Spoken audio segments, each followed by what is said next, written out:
आणि यानंतर थेट विधानसभेमध्ये जाऊयात. मुख्यमंत्री देवेंद्र फडणवीस बोलतात. पाहिजे हा होताना आपल्याला पाहायला मिळत नाही आणि म्हणून ज्या सूचना आम्ही या ठिकाणी निर्गमित करतो आहोत त्याच्यामध्ये कोणालाही सरसकट या ठिकाणी भोंग्यांची परवानगी देण्यात येणार नाही। ती निश्चित कालावधी करताच देण्यात येईल आणि त्या कालावधीनंतर त्यांना पुन्हा पाहिजे असेल तर त्यांनी पोलिसकडनं येऊन त्या भोंग्याची परवानगी पुन्हा तिथे घेतली पाहिजे।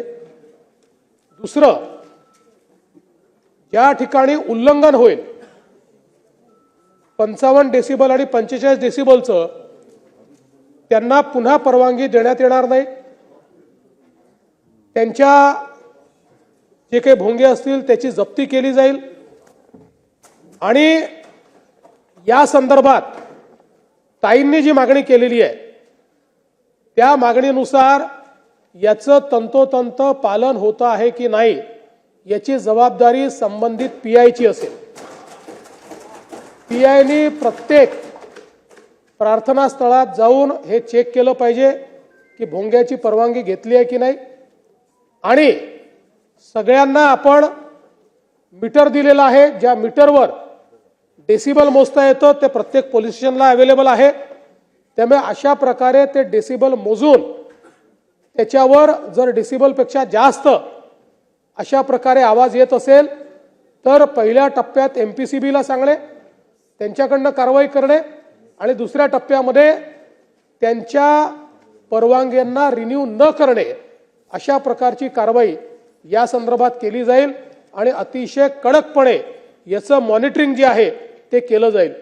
एक अजून गोष्ट याच्यामध्ये आहे की आत्ता एक प्रकारे या कायद्यामध्ये पोलीस हे टूथलेस आहेत, कारण ही सगळी कारवाई केंद्रीय कायद्यानुसार एमपीसीबीला करायची आहे।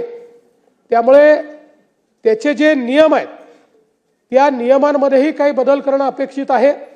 ते बदल झाले तर अधिक प्रभावीपणे आपल्याला याची कारवाई करता येईल आणि म्हणून त्या संदर्भात केंद्र सरकारलाही विनंती करण्यात येईल की केंद्र सरकारने देखील त्या नियमांमध्ये काही बदल जे आम्ही सुचवतो ते आम्हाला करून द्यावे, जेणेकरून त्या बदलांच्या अनुरूप आपल्याला पुढे अशा पद्धतीच्या प्रकरणांमध्ये अतिशय कडक कारवाई करता येईल।